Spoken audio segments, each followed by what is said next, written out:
Indo-British Advanced Pain Clinic, నొప్పి మాయం surgery దూరం. For appointments 9155515563.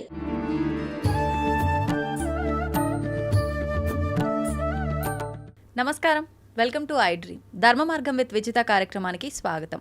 అయితే సంకష్టహర చతుర్థి, మనం ఏ పూజ చేసినా కూడా తొలి పూజ వినాయకునికి చేయాలంటారు. మరి అటువంటి వినాయకునికి సంబంధించిన ఒక రోజు ఏదైనా ఉంది అని అంటే మనందరికీ తెలిసింది సంకష్టహర చతుర్థి. ఆ రోజున మనందరం కూడా వినాయకునికి రకరకాల పూజలు చేస్తుంటాము, ఉపవాసం ఉంటూ ఉంటాము. ఇలాంటి రకరకాల ఆచారాలు అయితే మనం పాటిస్తూ ఉంటాం. అసలు నిజంగా ఆ రోజున చేయాల్సిన విధి విధానాలు ఏంటో ఇప్పుడు వారితో మాట్లాడి తెలుసుకుందాం. ప్రస్తుతం మనతో పాటు ఉన్నారు ఋగ్వేద అధ్యాపకులు, ప్రవచనకర్త, ప్రముఖ ఆధ్యాత్మికవేత్త సంతోష్ కుమార్ గణపర్తి గారు. ఇప్పుడు వారితో మాట్లాడి మరిన్ని విషయాలు తెలుసుకుందాం. నమస్కారం అండి. నమస్కారం అండి. మంగళం మహత్వం. అయితే సంకష్టహర చతుర్థి చాలామంది ఇది ఒక వ్రతంలా కొన్ని మాసాల పాటు ఆచరించే వాళ్ళు ఉంటారు. కొంతమంది అప్పటికప్పుడు ఆచరించి దాన్ని వదిలేసే వాళ్ళు ఉంటారు. అసలు ఈ సంకష్టహర చతుర్థి రోజు వినాయకుడిని ఆరాధిస్తూ ఉంటారు. ఆరాధించడం వల్ల కలిగే ఫలితం ఏంటి? నిజంగా ఇది వ్రతంలా ఆచరించాలా, లేదు అంటే మనం ఒక సంకల్పం చెప్పుకొని దాని ప్రకారంగా వెళ్తే బాగుంటుందా? ఆ రోజున ఎటువంటి విధి విధానాలు ఆచరించాల్సి ఉంటుంది? మనం సంకష్టహర గణపతి అంటామండి. గణపతికి 32 రూపాలు మనకు కనిపిస్తాయి. అన్ని పురాణాల్లోనూ మనం చూసినప్పుడు 32 గణపతులు, కొన్ని చోట్ల షోడశ గణపతులు అంటే 16 గణపతులు కూడా మనం చూస్తూ ఉంటాం. 32 గణపతుల్లో 32వ గణపతి పేరు సంకష్టహర గణపతి. ఆయననే సంకటహర గణపతి అని కూడా మనం అనొచ్చు. పెద్దగా రెండు శబ్దాల్లో పెద్దగా తేడా ఉండదు. సంకటహర గణపతి, సంకటము అంటే దుఃఖం, హరము అనంటే దానిని పోగొట్టడం, దుఃఖాన్ని పోగొట్టే గణపతి సంకటహర గణపతి అనేది ఇక్కడ మనకి అర్థం అండి. సంకటహర గణపతి వ్రతము అనంటే ఏమిటి అనంటే, మనకు ఏదైనా దుఃఖం ఉంటే ఆ దుఃఖాన్ని పోగొట్టుకోవడం కోసం చేసేటటువంటి వ్రతమే ఈ వ్రతం. దుఃఖము అంటే బాధ, ఏదైనా బాధో కష్టమో, ఇంతే మన భాషలో చెప్పాలంటే. ఏదైనా ఒక కష్టం నుండి మనం బయటపడాలంటే సంకష్టహర గణపతి వ్రతాన్ని చేసుకుంటే తప్పక బయటపడతాం. ఇది వ్రతం అంటే ఇందాక నేను అన్నట్టుగా ఆ ఒక్కరోజు మాత్రమే పరిమితం అయి ఉంటుందా, లేదంటే కొన్ని నెలల పాటు, రోజుల పాటు అలా ఆచరించాలి? దీనికి కొన్ని నియమాలు చెప్పారండి. సంకష్టహర గణపతి వ్రతం అనేది ఒక చెవితి నాడు మొదలుపెట్టి 21 సంవత్సరాల పాటు చేయడం అనేది ఒక దీక్ష ఉంది. అది మొదలు పెట్టడం కూడా శ్రావణ మాసంలో కృష్ణపక్ష చవితి నాడు మొదలు పెట్టాలి. 21 సంవత్సరాలు తీసుకునేవాళ్ళు. ఒకవేళ మధ్యలో ఏదైనా చేయలేక ఆటంకం వచ్చింది అనంటే? ఆటంకం వచ్చినా పర్వాలేదు, అస్సలు చేయలేని పరిస్థితుల్లో ఆ నెల విడిచిపెట్టినా ఇబ్బంది లేదు. కానీ 21 సంవత్సరాలు దాన్ని కొనసాగించేట్టుగా, ఇప్పుడు ఉదాహరణకి ఎవరైనా ఒక నెల మొదలు పెట్టుకున్నారు, శ్రావణ పక్షంలో వచ్చేటటువంటి శ్రావణ మాసంలో వచ్చే సంకష్టహర చతుర్థి నాడు మొదలు పెట్టుకుని వాళ్ళు 21 ఏళ్ళు చెయ్యాలి. మధ్యలో వాళ్లకు ఆశౌచాలు వస్తే, ఎవరైనా ఇంట్లో కాలం చేసినప్పుడో ఎవరైనా పుట్టినప్పుడు కుదరదు. కాబట్టి అప్పుడు 2 మార్గాలు ఉన్నాయి. ఆ నెలకి విడిచిపెట్టి తదుపరి నెలలోనే కొంచెం ఎక్కువగా పూజ చేసుకోవడమో, లేదా చెవితి నాటికి వాళ్ళు ఆ శౌచంలో అంటే మైలలో ఉన్నారనుకోండి, మైల తీరిన రోజున ఒకసారి పూజ చేసేసుకోవడం, అలా చేయొచ్చు. అంటే అది చవితి రోజు చేసిన పూజ కిందకే వస్తుంది, అదే ఫలం వస్తుందండి. ఏమీ ఇబ్బంది లేదు. ఎందుకు అంటే మీరు చేయడానికి సిద్ధంగా ఉన్న కాలం మీకు సహకరించలేదు కాబట్టి మైల రోజున ఒకవేళ వ్రతం అయితే కనుక మైలలో ఉన్నప్పుడు వ్రతం వస్తే ఆ రోజు వదిలేసి 10 రోజులు అయిపోయిన తర్వాత, శుద్ధి అయిపోయిన తర్వాత తదుపరి రోజే చేసుకోవచ్చు. ఆ విధంగా 21 సంవత్సరాలు కూడా పూర్తి చేయడం చాలా మంచిది. ప్రస్తుతానికి ఇప్పుడు సరేనండి, మీరు చెప్పేవన్నీ చాలా అసందర్భంగా ఉన్నాయి. 21 సంవత్సరాలు 12 చతుర్థులు ఎవరు చేస్తారు? ఇదేమీ అయ్యే పని కాదు, మీరు సులువుగా చెప్పండి అని అంటే ఇంకో మాట చెప్పారు. చేస్తే జీవితాంతం చేయమన్నారు. మొత్తం జీవించి ఉన్నంత వరకు చేయవచ్చు, లేదు అంత అవకాశం లేదు, కనీసం 21 సంవత్సరాలు చేయమన్నారు. అది అవకాశం లేదు, 1 సంవత్సరంలో 12 చెవితులు చేయమన్నారు. ఇదేదో బాగుంది. అది కూడా అవకాశం లేదనుకోండి, ఎప్పుడు అవకాశం ఉంటే ఆ చెవితి మాత్రం చేసుకుంటూ ఉండొచ్చు. ఇది సంకష్టహర గణపతి వ్రతం యొక్క ఇదండి. ఇది అసలు చాలా సులువైనటువంటి పూజ అండి, చాలా సులువైనటువంటి వ్రతం. ఎలా అండి, ఎలా చేయాలి? ఏదైనా ఒక పూజ అనేసరికి మనకి ఏదో సంబారాలు, వస్తువులు, అవి ఇవి ఏర్పాట్లు కంగారు పడతారు, ఏమీ లేదు. ముఖ్యంగా ప్రదోష కాలానికి చెవితి ఉన్న రోజు తీసుకోవాలి.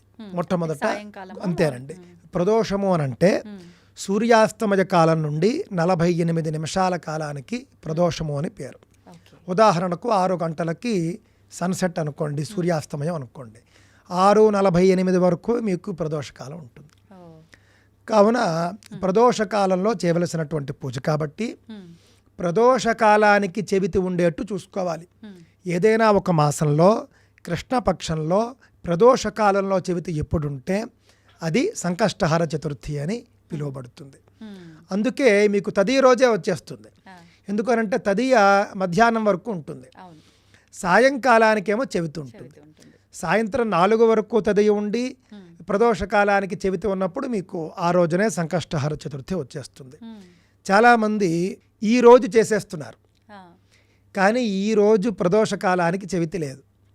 మీరు కావలిస్తే చూడండి, ఈరోజు రాత్రి సోమవారం. అంతేనండి, ఈరోజు సోమవారం నాడు నవంబర్ 18వ తేదీ మీకు సాయంకాలము ప్రదోషకాలంలో మీకు చెవితి లేదు. 19వ తేదీ మంగళవారం సాయంత్రం ప్రదోషకాలానికే మీకు చెవితి ఉంది. కావున ఈరోజు చేయకూడదు. మీకు ప్రదోషకాలంలో చెవితి లేకపోతే ఎలా చేస్తారు? రేపు ఉంది అనగా 19వ తేదీ మంగళవారం నాడు సాయంకాలం ప్రదోషకాలంలో చెవితి ఉంది. కావున రేపే సంకష్టహర చతుర్థి అనే విషయాన్ని దృష్టిలో పెట్టుకుని ఇప్పుడు మేమేం చేయాలని, ఇంతకాలం మేమేం చేయలేదు, ఇప్పటికిప్పుడు మేము చేద్దాం అనుకుంటున్నాము. 21 ఏళ్ళలో సంవత్సరమో మీరు సంకల్పించలేకపోవచ్చు. ఈ ఒక్క చెవితి చేయండి. ఈ ఒక్క చెవితి మీకు ఇప్పుడు ప్రతి ఇంట్లో కూడా ఏవో కష్టాలు ఉంటాయి. పిల్ల పెళ్లి కాలేదనో, ఉద్యోగం రాలేదనో, జీతం రాలేదనో, ఆరోగ్యం బాగాలేదనో, రకరకాలుగా ఉంటాయి. ఇల్లు కొంటున్నాము, అప్పులు ఇచ్చాము, అప్పులు తీసుకున్నాము, అప్పులు తీరట్లేదు, అప్పులు రావట్లేదు, ఇవన్నీ ఉంటాయి. ఏదో ఒక సమస్య ఉంటుంది. ఆ యొక్క సమస్యను దృష్టిలో పెట్టుకుని ఈ సమస్య పోవడం కోసం నేను సంకష్టహర చతుర్థి వ్రతాన్ని చేసుకుంటున్నాను అని మనస్సులో ముందుగా అనుకోవాలి. ముందు రోజు అనుకోవచ్చు. అనుకున్న తర్వాత సంకష్టహర చతుర్థి రానే వచ్చింది. ఉదయాన్నే లేవాలి. సూర్యోదయానికి ముందే లేచి బావి స్నానమో, చెరువు స్నానమో, పుష్కరిణి స్నానమో, నదీ స్నానమో, సముద్ర స్నానమో, ఇవేమీ లేకపోతే ఇంటి వద్ద మామూలు నీటి స్నానమో చేసి ఆ స్నానం అయిన తర్వాత ఒక్కసారి దేవుని వద్దకు వచ్చి బొట్టు అది పెట్టుకున్న తర్వాత గణపతికి దండం పెట్టుకుని ఈ రోజున ఫలానా కష్టం పోవడం కోసం నేను సంకష్టహర గణపతి వ్రతాన్ని ఆచరిస్తూ ఉన్నాను. ఓ గణేష, నా యొక్క వ్రతం నిర్విఘ్నంగా పూర్తయ్యేట్టు చూడు అని ఆయనకే చెప్పుకుని వ్రతం రోజున స్నానం చేసినప్పుడు ఒక ముఖ్యమైనటువంటి ప్రాక్టీస్ ఉందండి.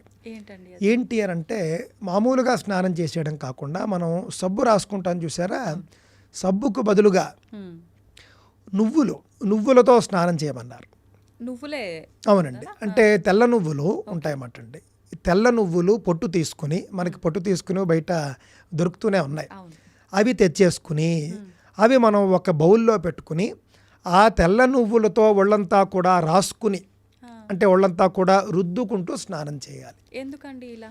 దీనివల్ల మనకు ఉన్నటువంటి అనేక దోషాలు, కష్టాలు హరింపబడతాయి.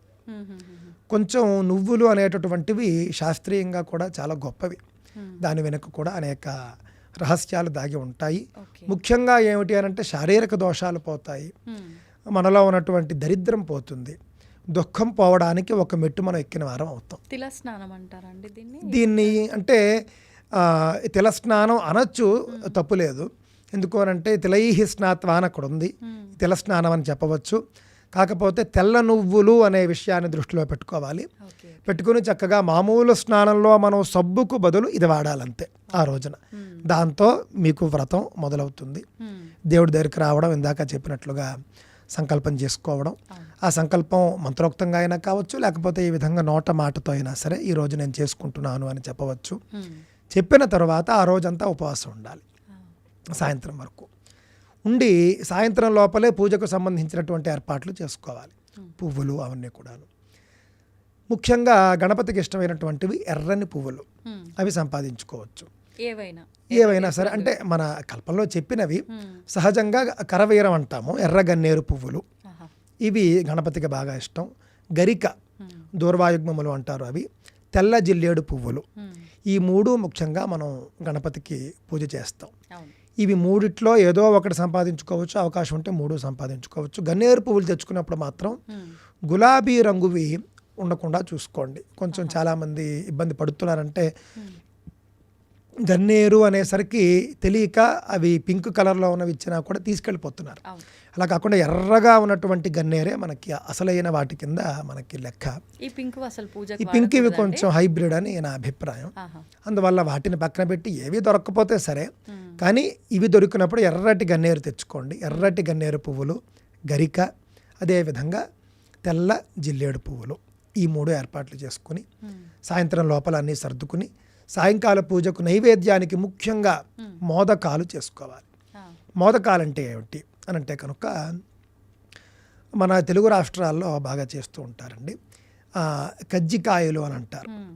కజ్జికాయలు అని అంటే ఒక బియ్యపు పిండితో చేసినటువంటి ఒక పేస్ట్ లాంటిది ఉంటుంది. దాని లోపల ఒక రకమైనటువంటి పిండిని పెట్టి దీనిని ఆవిరి పడతారు. ఇదైనా కావచ్చు. అదే విధానంలో నెయ్యిలో వేయించడం కూడా ఉంది. కావున ఈ రెండిట్లో ఏదో అవకాశం ఉంటే అది. నెయ్యిలో వేయించడం, కొంతమంది నూనెలో వేయించేస్తున్నారు, నెయ్యిలో వేయించాలి లేదా ఆవిరి పట్టాలి. ఆ యొక్క బియ్యపిండి మిశ్రమం ఏదైతే ఉందో దాని లోపల నువ్వుల స్టఫ్ ఉండాలి. అది ఇంపార్టెంట్ అండి. నువ్వుల స్టఫ్ పెట్టి ఆ యొక్క మోదకాలు తయారు చేసుకోవాలి. కనీసంలో కనీసం 10 తయారు చేసుకోవాలి. 5 స్వామికి నైవేద్యం చేసుకోవడానికి, 5 వాయనం ఇవ్వడానికి. వాయనం ఎవరికి ఇవ్వాలి అని అంటే మన ఇంట్లో పూజ చేయించినటువంటి పంతులు గారికే ఇవ్వాలి. అంతేనండి. 5 అంటే 10 కూడా మీరు గణపతికి నైవేద్యం చేయాలి. 5 ఆయనకి వాయనం ఇచ్చేసేయాలి. 5 ఎలాగో మీరు గణపతికి నైవేద్యం చేసి ఉంటారు కాబట్టి వ్రతం చేసుకున్న వాళ్ళు తినాలి. ఆ పూట ఇవి తిని ఉండిపోవాలి. ఇంకా రాత్రి వేరే భోజనం ఏది కూడా చేయకూడదు. ఖచ్చితంగా ఇది పురోహితుల సమక్షంలోనే చేయాలండి. ఎవరికి వాళ్ళు చేసుకుంటే మనకు అవకాశం ఉంటే చేస్తారు. ఇప్పుడు చాలామంది శక్తి ఉన్నవారు మేము పండితులతోనే చేయించుకుంటామండి అనుకున్న వాళ్ళు చేయించుకోవచ్చు. లేని వాళ్ళు చక్కగా సంకష్టహర గణపతి వ్రతం అనేది అందరికీ అందుబాటులోనే ఉంటూనే ఉన్నాయి. పీడిఎఫ్లు అవిని పెట్టుకుని చేసుకోవచ్చు, చేసుకోకూడదని లేదు. కానీ పురోహితుడి సమక్షంలో అయితే కనుక కొంచెం వైదికంగా శాస్త్రీయంగా జరుగుతుంది. మంత్రం ఉంటుంది. మనం కూడా ఆయనకి మరి ఉపాయనం అంటే వాయనం దానం ఇస్తాం కదా, ఆ దానం వల్ల కొంత ఫలం వస్తుంది. ఈ మోదకాలతో పాటు వాళ్ళకి ఇంకేం ఇవ్వాల్సి ఉంటుంది? మనం తాంబూలంలో మన శక్తిని బట్టి సంభావన ఇచ్చుకుంటే బట్టలు, ఇంకా వాళ్ళ ఇష్టం ఏదైనా శక్తిని బట్టే, అంతకు మించి ఇంకేం లేదు. కాకపోతే అండి నేటి రోజుల్లో స్వామి మీరు ఎలా అంటారు, మేము ఎవరినైనా పండితుల్ని పిలుద్దాం అంటే వేలకు వేలు అడుగుతారు, కానీ వచ్చినా కూడా చేయరు, డిమాండ్ చేస్తారు, అది ఇది అని అంటే మీ శక్తిని బట్టి ఇస్తామని చెప్పండి. ఆ శక్తికి వచ్చే వాళ్ళతో చేయించుకోండి.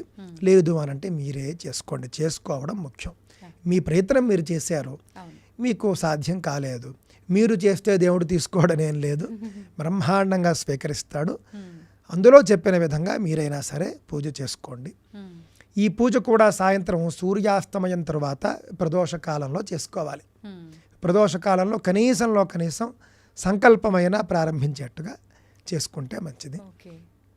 మొత్తం పూజ అది పూర్తి చేసుకుని చంద్రోదయం అయిన తర్వాత, చంద్రోదయ సమయం ఉంటుంది, అయిన తర్వాత వ్రతంలో భాగంగానే చంద్రుడికి అర్ఘ్యం ఇవ్వడం అనేటటువంటి ఒక విధానం ఉంటుంది పూజ అనంతరం. అందులోనండి అంటే పూజ చేసిన తర్వాత అందులో నామాలు అవి ఉంటాయి. ఆ నామాలు అవి చెప్పుకుని మీరు చంద్రుడికి అర్ఘ్యం ఇవ్వడంతో మీకు పూజ పూర్తవుతుంది. వాయనము అర్ఘ్యము మీరు ప్రసాదాన్ని తీసుకోవడంతో వ్రతం పూర్తవుతుంది. ఏదో ఒక చవితి నాడు మీరు చేసుకోవచ్చు, ఇబ్బంది ఏం లేదు. 21 సంవత్సరాలు దీక్ష తీసుకుంటాను అని అంటే కనుక మీరు శ్రావణ కృష్ణ చవితిలోనే మీరు అది ప్రారంభించాలి. అలా అయితేనే 21 సంవత్సరాలంటేనే అప్పుడు, లేదంటే ఇప్పుడు ఏం చేయొచ్చు. ఎప్పుడైతే మీరు ఆ చెవితికి మీరు చేసుకుంటున్నట్టు లెక్క. ఒకసారి ఇప్పుడు నేను 21 సంవత్సరాలు చేస్తా అని ఏదో మీరు చెప్పగానే ఓ మంచి జరిగిపోతుందని చెప్పి సంకల్పం చెప్పుకున్నాను. ఒక 5-10 సంవత్సరాలు చేసిన తర్వాత ఇంకా నేను చేయలేను, నాకు కుదరట్లేదు అనిపించింది, మధ్యలో స్టాప్ చేయొచ్చు అంటారా? మధ్యలో ఆపే పక్షంలో అలా ఆపడం అనేది భావ్యం కాదు. ఎందుకు అని అంటే భగవంతుడి వద్ద మనం మొక్కుకునే మొక్కది, మొక్కును మనం ఎప్పుడూ కూడా తప్పకూడదు. అంటే అక్కడ ఉద్దేశం ఏమిటంటే మనం ఆయనకి వాగ్దానం చేసాం, ఆ వాగ్దానాన్ని మనం నిలబెట్టుకోవాలి. అసలు చెయ్యలేనటువంటి శారీరక స్థితి వచ్చేస్తే ఆవిడ ఏం చేయలేడు, ఇంక పూర్తి మంచం మీద ఉన్నాడు, ఆయన దిగలేడు. సో ఆయన వల్ల కాదు. ఇంకా అలాంటప్పుడు ఏం చేయాలి అని అంటే కనుక ఆయన నామాలు చదువుకోవచ్చు. ఇంకో మార్గం ఉంది, ఎవరితోనైనా ఆయన పేరుతో చేయించవచ్చు. ఇది ఒక మార్గం.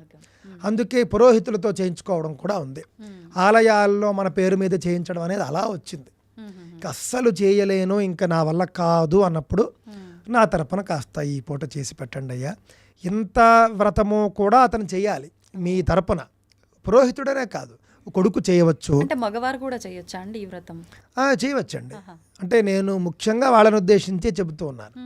ఆడవాళ్ళు కూడా చక్కగా చేసుకోవచ్చు, అందరూ చేసుకోవచ్చు. చేసుకోలేని వాళ్ళంటే ఈ మీరు చెప్పిన విధంగా సగంలో ఆపేయాల్సిన పరిస్థితి వస్తే ఆపకుండా మన తరపున ఇంకొకరు చేసేట్టుగా పెట్టాలి. ఉదాహరణకి మీకు ఏదో పని వచ్చింది అనుకోండి, ఆ రోజున మీరు చేయాల్సినటువంటి పని ఇంకొకరికి అప్పచెప్తారు. మీరు అయ్యో పలానా ఆయన వచ్చేస్తున్నారు, మనం చేయకపోతే బాగుండదు అని మీరు ఇంకొకరికి అప్పచెప్పి మీ స్థానంలో ఇంకొకరిని కూర్చోబెట్టి మీరు ఇంటర్వ్యూ చేసినట్టుగా ఇది కూడా అంతే మాట అండి. అయితే ఇది అగతిక పక్షం, అంటే ఇక మీ వల్ల కాదు అన్నప్పుడు చేయాలి. వాళ్ళకి మనం మన తరపున చేసినటువంటి వాళ్ళు బయట వాళ్ళు అయితే మనం వాళ్ళకి ఎంతో కొంత సంభావన ఇచ్చుకోవాలి. మరి ఆ ఫలితం మనం చేస్తే వచ్చేదే వస్తుందా వేరే వాళ్ళతో చేయించి? అంతేనండి, దాదాపుగా అంతే వస్తుంది మీకు. మన వాళ్ళే చేశారనుకోండి అసలు గొడవ లేదు. ఇప్పుడు ఒకవేళ కొడుకో లేకపోతే భార్యో చేస్తే కనుక కూతురుంటే కూతురు చేయొచ్చు, చేయకూడదని కాదు. ముఖ్యంగా భార్య లేదా కొడుకు చేస్తే మంచిది. ఇప్పుడు కూతురు పెళ్ళి అయిపోయింది అనుకోండి, ఇంకో ఇంటి అమ్మాయి అయిపోతుంది, అందుకని అలా అంటున్నాను అనమాట అండి. ఇది వ్రతం చేయవలసినటువంటి విధానం. తప్పక కష్టాలతో బాధపడుతూ ఉన్నవారు సంకష్టహర గణపతి వ్రతాన్ని చేయండి, కష్టాలను పోగొట్టుకునే ప్రయత్నం చేయండి. అయితే ఆ రోజు ఇంకా భోజనం చేయకూడదు, మనం ఏదైతే మోదకాలు ప్రసాదం అంతేనండి, ఇంకేమీ ఇంకా ఆ రోజు మోదకాలు తప్ప ఇంకేమీ తినకూడదు. మరి మరుసటి రోజు ఈ ఉపవాసాన్ని ఎప్పుడు ముగించాలి? మరుసటి రోజు ఉదయం, అంటే ఇంకా దానికి విధి విధానాలు ఉన్నప్పటికీ కూడా అంత అవసరం లేదు. మరుసటి రోజు ఉదయాన్నే స్నానం చేసి ఒక్కసారి గణపతికి నమస్కారం చేసుకుని సూర్యోదయం తర్వాత భోజనం చేయవచ్చు. ఓకే, మీరు చెప్పినట్టుగా పెద్ద హడావిడి అదంతా ఏమీ లేదు, అవసరం లేదు. మీరు షోడశోపచార పూజా సామాగ్రి, మోదకాలు, పువ్వులు, ఇంతే కదండి చెప్పింది, ఇంకేమున్నాయి ఇందులోని. మీ ఖర్చు కూడా 500 దాటదు. అవును, పోనీ మహా అంటే 1000 అంతే. మీరు పువ్వులు కాస్ట్ అండి బాగాను అని అంటే 1000 రూపాయలతో మీకు వ్రతమే అయిపోతుంది. అక్కడ మనకు పెద్ద కాస్ట్ ఉండే పువ్వులు కూడా ఏం లేవండి, జిల్లేడు పువ్వులు మనం మీకు దొరికేటటువంటి అంతే. ఈ పువ్వులు, ఎర్రటి పువ్వులు ఒకటే కొనుక్కోవాలి, గన్నేరు పువ్వులు.